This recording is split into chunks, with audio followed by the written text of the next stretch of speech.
The phone buzzed on my desk, breaking my concentration as I reviewed budget reports for the upcoming quarter. I glanced at the screen. Ben's name flashed across it. Strange.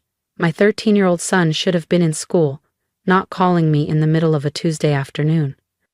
Mom? His voice was shaky, barely above a whisper.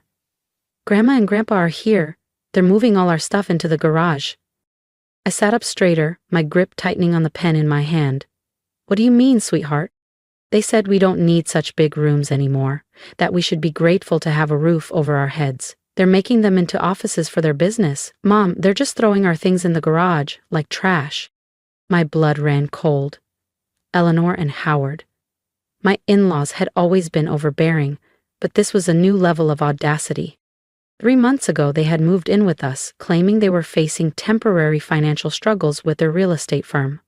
My husband, Daniel, always the dutiful son, had insisted we take them in.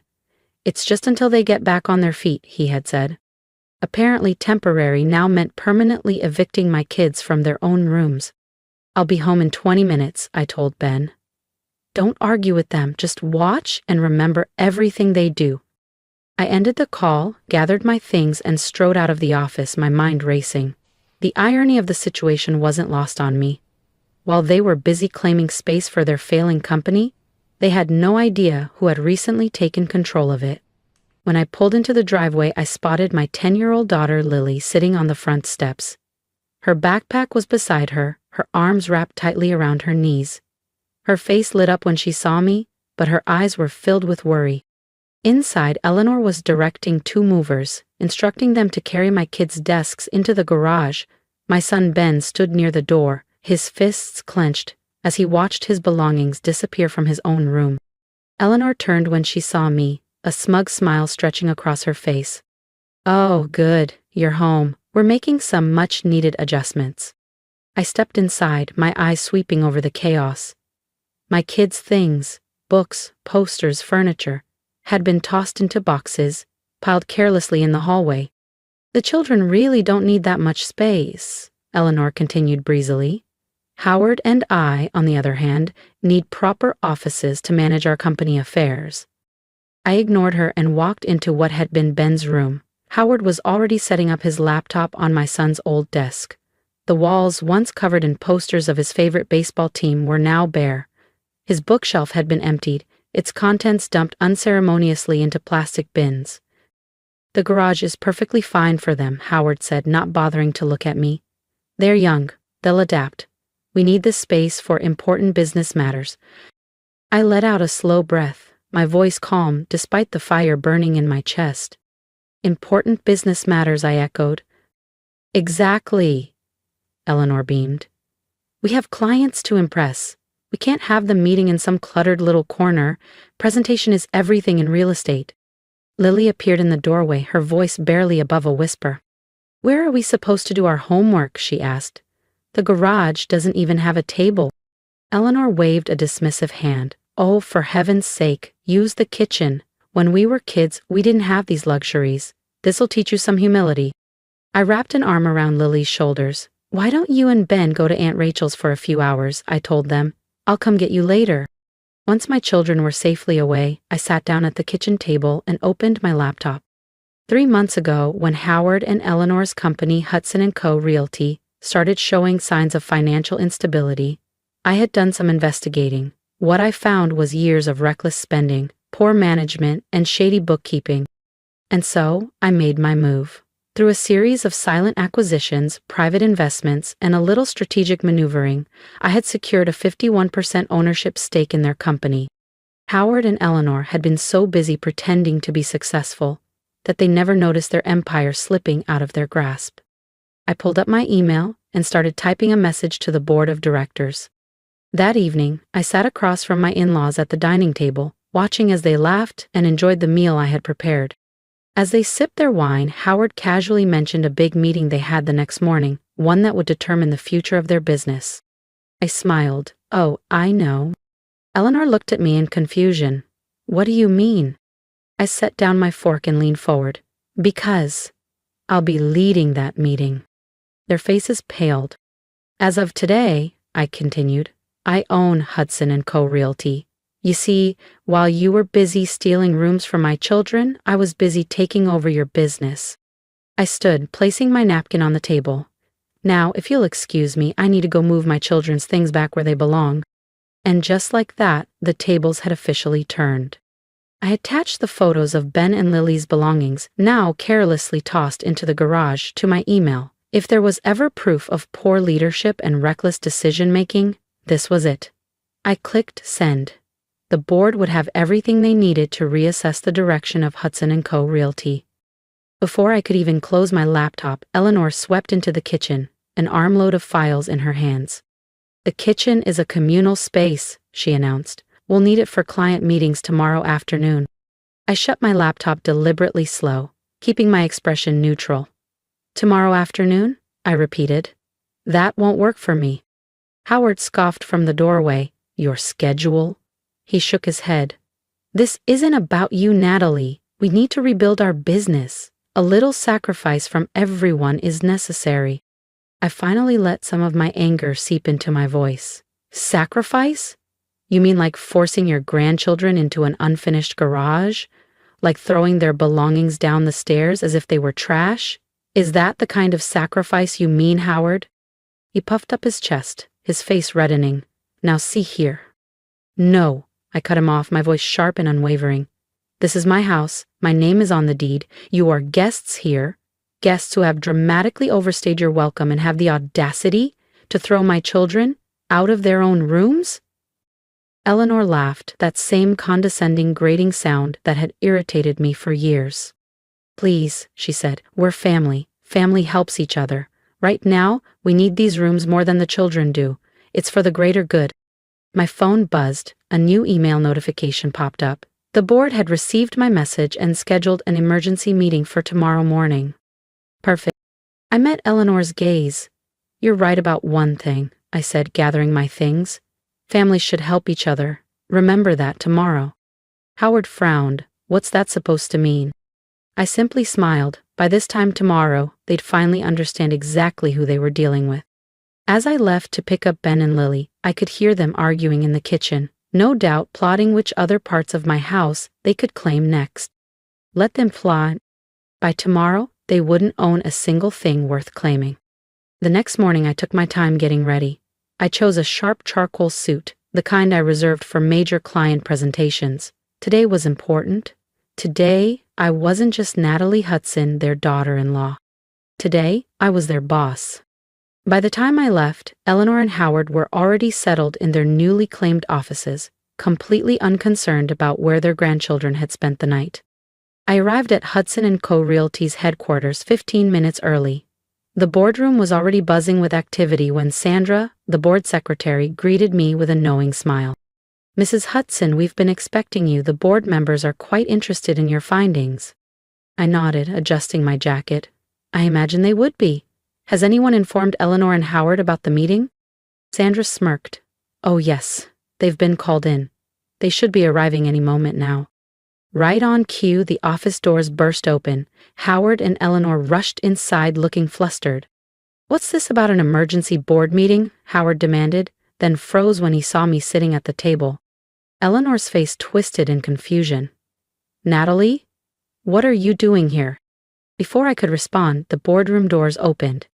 Please everyone, come in, Charles Montgomery, the board chairman, called. We have serious matters to discuss. Eleanor's eyes narrowed as she followed me into the room.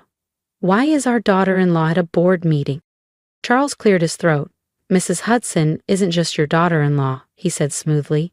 She is our majority shareholder. The color drained from both of their faces. Robert's mouth opened and closed like a fish gasping for air. It's impossible. We would have known. Would you? I asked, sliding copies of my ownership documentation across the polished mahogany table. Like you knew your company was failing? Like you knew your employees haven't received proper bonuses in 2 years while you continued paying for your golf club membership?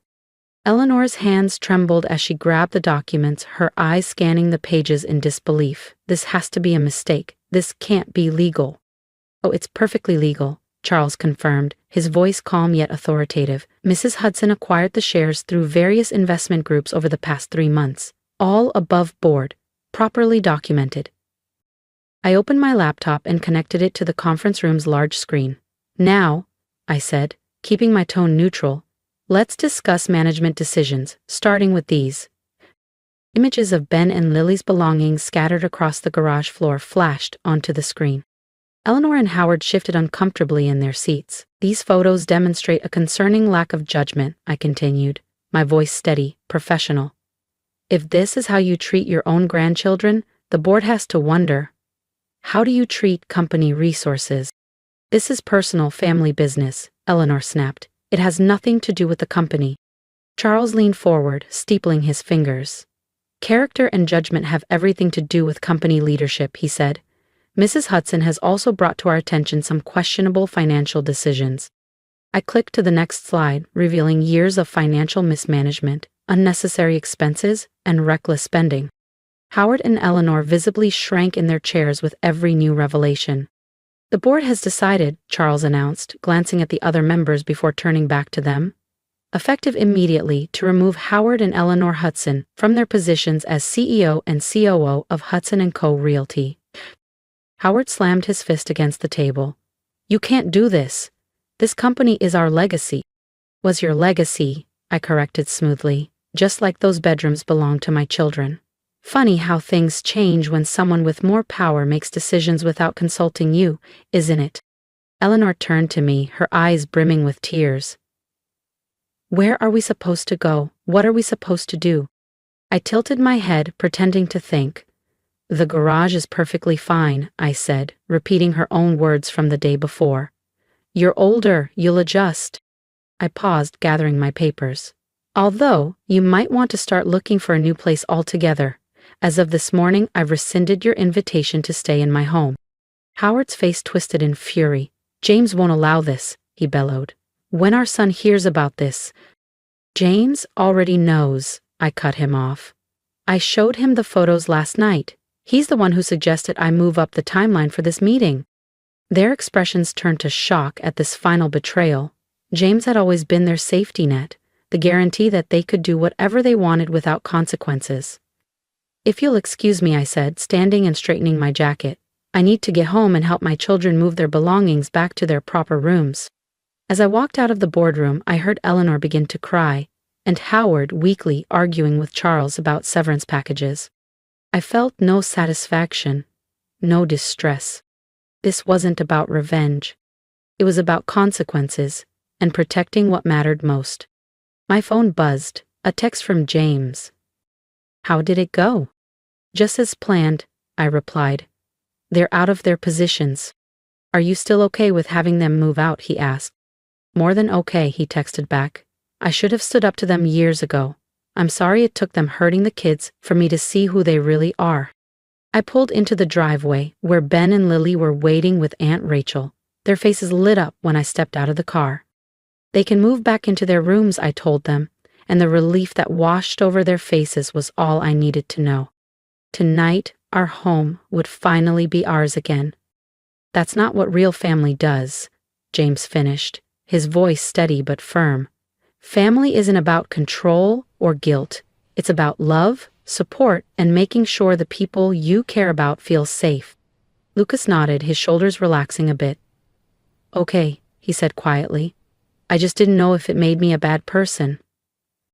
I reached over and ruffled his hair. Not at all, sweetheart. You're allowed to have feelings. You're allowed to be hurt. And you're allowed to move on. Emma still looked troubled, pushing the food around her plate with her fork. It's just, I don't get it. If they say they love us, why did they act like we didn't matter? James sighed. Some people think love means control, that as long as they say they're doing something for family, it doesn't matter who they hurt in the process. I squeezed Emma's hand. But love isn't about making people small so you can feel bigger. Real love lifts people up. And if someone can't understand that, then it's up to us to set boundaries. She nodded, a little more at ease. I'm glad they're gone, she admitted softly. So am I said. The next few weeks were peaceful in a way that we hadn't experienced in months. Without Eleanor and Howard dictating how we lived, our home finally felt like ours again. The house was quieter, but in the best way. No more tense conversations, No more whispered frustrations over dinner. I repainted Emma's walls a fresh yellow while she picked out a new bookshelf. Lucas got a new desk to replace the one they'd broken. The basement was reorganized back into storage, exactly how it was meant to be. Howard and Eleanor, meanwhile, had gone from anger to denial to bargaining. They still hadn't fully accepted that they had lost everything they had taken for granted. James kept me updated on their situation, but I refused to engage. When Howard sent a long-winded email about how I had ruined their lives, I deleted it without reading past the first line. When Eleanor tried calling, I blocked her number. I wasn't interested in their justifications. One afternoon, James came into the kitchen, his expression unreadable. He set his phone on the table in front of me.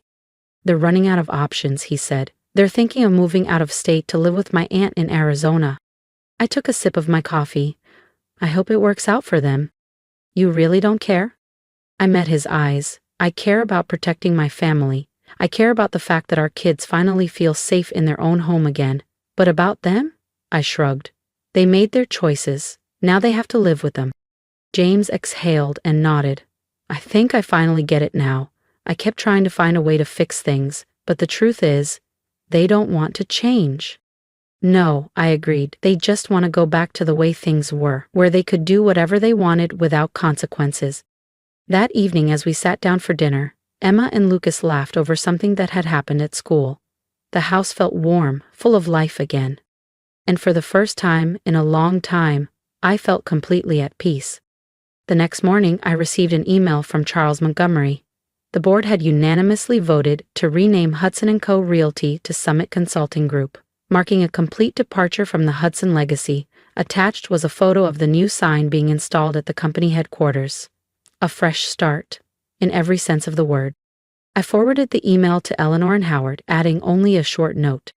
Sometimes, a fresh start is the best path forward. Eleanor's response came within minutes. "You think you've won, but you're teaching your children to be ruthless. One day, they'll do the same to you." I sat with her words for a moment before shutting my phone. She still didn't understand. That evening, as I walked through our home, I let the warmth of normalcy settle over me. Ben was at his desk, deeply focused on his science project, his room fully restored. Down the hall, Lily played piano, the soft notes floating through the house. These were the moments Eleanor and Howard had tried to steal. Not just rooms, but my children's sense of security and self-worth. James appeared beside me, slipping his arm around my waist. "You know," he said, his voice low, "I always thought keeping the peace with my parents was the right thing to do, but watching you stand up to them, showing our kids that they deserve to be protected, that's what real family leadership looks like." I leaned into him, feeling the tension of the last few months begin to fade. "They'll never doubt their worth again," I murmured. 3 months later, Summit Consulting Group posted its best quarter in 5 years. I had stepped back from day-to-day involvement, choosing to remain a silent majority shareholder, while new leadership brought in much-needed change. Eleanor and Howard had finally stopped trying to contact us, seemingly accepting that their actions had permanently altered our family dynamic. And as for Ben and Lily, they were thriving. The experience had taught them something invaluable, that they had the right to stand up for themselves. Just last week, Emma had confidently handled a bullying situation at school, telling a girl, "I don't have to accept being treated badly just because you think you have power over me." That evening, as I tucked Ben into bed, he looked up at me, thoughtful. "Mom," he asked, "are you ever going to tell us what happened to Grandma and Grandpa's company?" I sat on the edge of his bed, choosing my words carefully. Sometimes, people think having power means they can treat others however they want, but real strength isn't about dominating people, it's about protecting what matters and standing up for what's right. He nodded, his young mind processing it all. "Like how you protected our rooms." "Exactly," I said with a smile, brushing his hair back before kissing his forehead. "And I always will." As I turned off his light, I thought about Eleanor's accusation, that I had been ruthless. She was wrong. Teaching my children that they deserve respect, that their boundaries matter, and that they don't have to accept mistreatment, even from family, wasn't ruthlessness, it was love. The company would continue to thrive under new leadership, but that was just business. The real victory was in our home, where my children slept peacefully in their own rooms, secure in the knowledge that they were valued, protected, and loved. Some would call it revenge, but I called it justice. The kind that heals and teaches, rather than destroys. And that, above all, was the most important legacy I could leave my children. I want to hear from you. After everything my family went through, I stood my ground, not just for myself but for my children. Have you ever been in a situation where you had to stand up to someone who thought they had all the power? Maybe it was at work, within your family, or even among friends. Someone who took what was yours and expected you to just accept it. What did you do? Did you fight back? Did you walk away? If you could go back, would you have done? I had to make a choice, not just to reclaim my children's rooms, but to teach them their worth. I want to hear your thoughts. What would you have done if you were in my place? Do you think I was too harsh? Or was it time for my in-laws to learn that actions have consequences? Let me know in the comments. I'm reading every single one.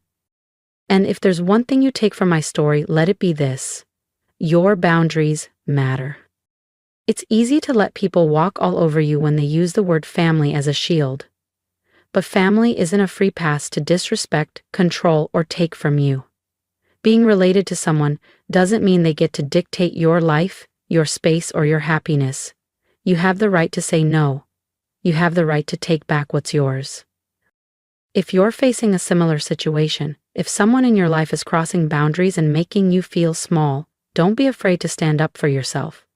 You don't have to accept mistreatment just to keep the peace. True peace comes when you protect what matters, and that includes yourself and the people you love. So tell me, how have you stood up for yourself? Drop your story in the comments and let's keep this conversation going. Your voice matters.